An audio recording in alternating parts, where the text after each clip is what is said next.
Bismillahirrahmanirrahim. Assalamualaikum warahmatullahi wabarakatuh. Kembali lagi di channel Pena Pencari Hikmah. Kali ini kita akan bahas putri kecil pemberani pelindung Rasulullah Sallallahu Alaihi Wasallam.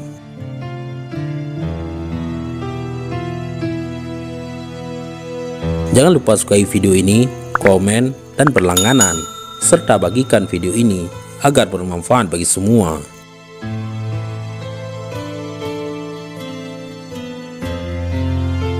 Fatimah lah yang menjaga ayahnya dari kekejaman orang-orang kafir.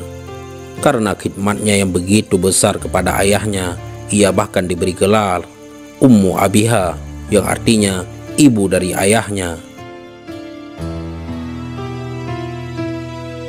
5 tahun sebelum kenabian, lahir seorang putri keturunan dua insan mulia, Muhammad bin Abdullah dan Khadijah binti Khuwailid. Seorang yang kelak menjadi pemimpin perempuan umat Islam, dialah Fatimah Az-Zahra. Ia adalah putri yang sangat dicintai Rasulullah Shallallahu Alaihi Wasallam. Nabi bersabda, "Sungguh Fatimah bagian dariku. Barang siapa ragu kepadanya, berarti dia ragu padaku. Barang siapa yang menyakitinya, maka dia menyakitiku." Siti Fatimah sangat mirip dengan Rasulullah Shallallahu Alaihi Wasallam. Siti Aisyah berkata, "Aku tidak pernah melihat seorang pun yang perkataannya mirip dengan Rasulullah Shallallahu Alaihi Wasallam selain Fatimah." Jika Fatimah mendatangi Rasulullah, Rasulullah pun berdiri dan menciumnya serta menyambutnya, sebagaimana yang dilakukan Fatimah ketika menyambut Nabi Shallallahu Alaihi Wasallam. Putri terakhir Rasulullah Shallallahu Alaihi Wasallam ini dibesarkan dengan penuh kasih sayang. Ia mewarisi sifat-sifat mulia dari kedua orang tuanya. Ia juga banyak berperan dalam perjalanan dakwah Nabi Muhammad Shallallahu Alaihi Wasallam. Saat Fatimah berusia 5 tahun, ayahnya diangkat menjadi rasul. Meskipun hanya gadis belia, ia sudah menyadari beban yang dipikul ayahnya. Bahkan ia pun ikut merasakan penderitaannya. Setelah ibunya wafat, Fatimah lah yang mendampingi dan menyiapkan segala kebutuhan ayahnya. Ia juga yang menjaga ayahnya dari kekejaman orang-orang kafir. Karena khidmatnya yang begitu besar kepada ayahnya, ia bahkan diberi gelar Ummu Abiha, yang artinya ibu dari ayahnya. Suatu hari, orang-orang kafir Quraisy berkumpul di sebuah tempat. Mereka berkata, "Apabila Muhammad lewat, maka pukullah ia. Setiap satu orang harus memukulnya 1 pukulan." Fatimah yang mendengar hal itu langsung bergegas mengabarkan kepada ayahnya. Rasulullah Shallallahu Alaihi Wasallam pun berkata, "Wahai anakku, diamlah, jangan kau menangis." Di waktu yang lain, ketika Rasulullah Shallallahu Alaihi Wasallam keluar dari rumahnya, seorang kafir Quraisy menghadangnya dan melemparnya dengan debu. Beliau kemudian masuk lagi ke rumahnya. Dengan segera, Fatimah membawakan baskom besar berisi air dan membersihkan wajah ayahnya dengan kedua tangannya sambil menangis.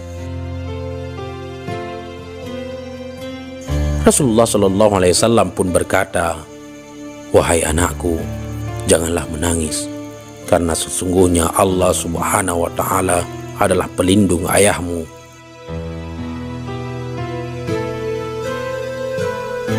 Fatimah adalah gadis berani. Ia tak takut menghadapi orang kafir yang menyakiti ayahnya. Abdullah bin Mas'ud pernah bercerita, "Kami sedang bersama Rasulullah Shallallahu Alaihi Wasallam di masjid saat beliau sedang sholat. Ketika itu, ada seekor domba yang disembelih dan tersisa isi perutnya. Abu Jahal kemudian berkata, 'Adakah seseorang yang mau mengambil isi perut ini dan melemparkannya ke Muhammad?' Uqbah bin Mu'id pun menyanggupi tawaran tersebut.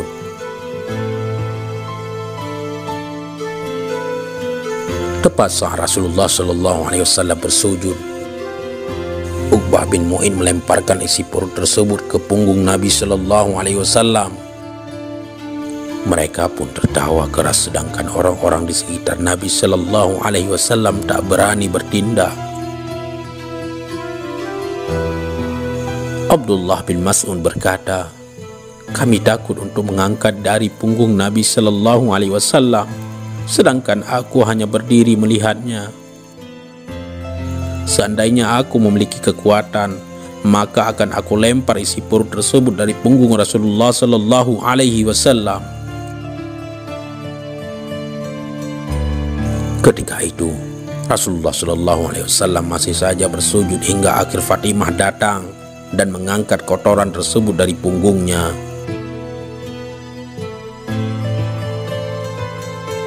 Setelah perang Badai berkecamuk, Fatimah menikah dengan Ali bin Abi Thalib. Tepat saat umurnya remaja, Ali dan Fatimah hidup dalam kesederhanaan. Kasur mereka terbuat dari kulit domba.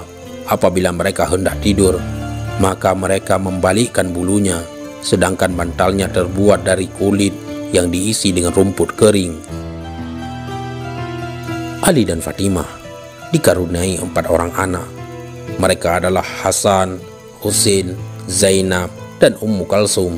Dari Fatimah lah garis keturunan Nabi Shallallahu Alaihi Wasallam terjaga. Tidak lama setelah Rasulullah Shallallahu Alaihi Wasallam wafat, Fatimah pun jatuh sakit.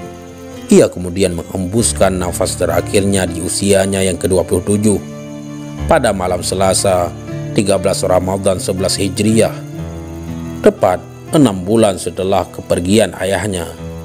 Malam itu, salah satu perempuan terbaik telah kembali kepada Tuhannya. Umat Islam kembali berduka, bahkan langit pun ikut berkabung melepas kepergian putri suci kesayangan Nabi Shallallahu Alaihi Wasallam. Rasulullah Shallallahu Alaihi Wasallam bersabda, sebaik-baik perempuan penghuni surga adalah Khadijah binti Khuwailid, Fatimah binti Muhammad, Asiyah binti Muzahim, dan Maryam binti Imran.